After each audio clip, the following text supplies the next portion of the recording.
ነገ ጥቅምት 22 ንፋስ ስልክ ላፍቶ ክፍለ ከተማ ወረዳ 11 ቀጠና 2 ውስጥ የሚገኘውን የኪን ህንፃ ለእድለኞች ልናስተላልፍ ነው።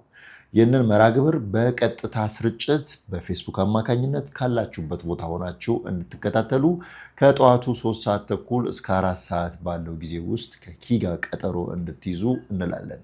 የፌስቡክ ፔጃችን ከ28000 በላይ ተከታዮች ያሉት ነው።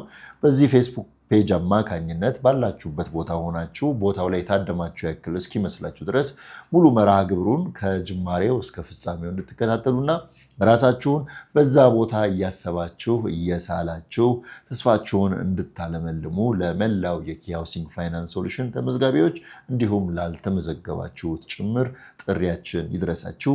ነገ ኪ ሃውሲንግ ፋይናንስ ሶሉሽን ለእድለኞች ቤታቸውን ያስረክባል። መልካም ጊዜ ይሁንልኝ።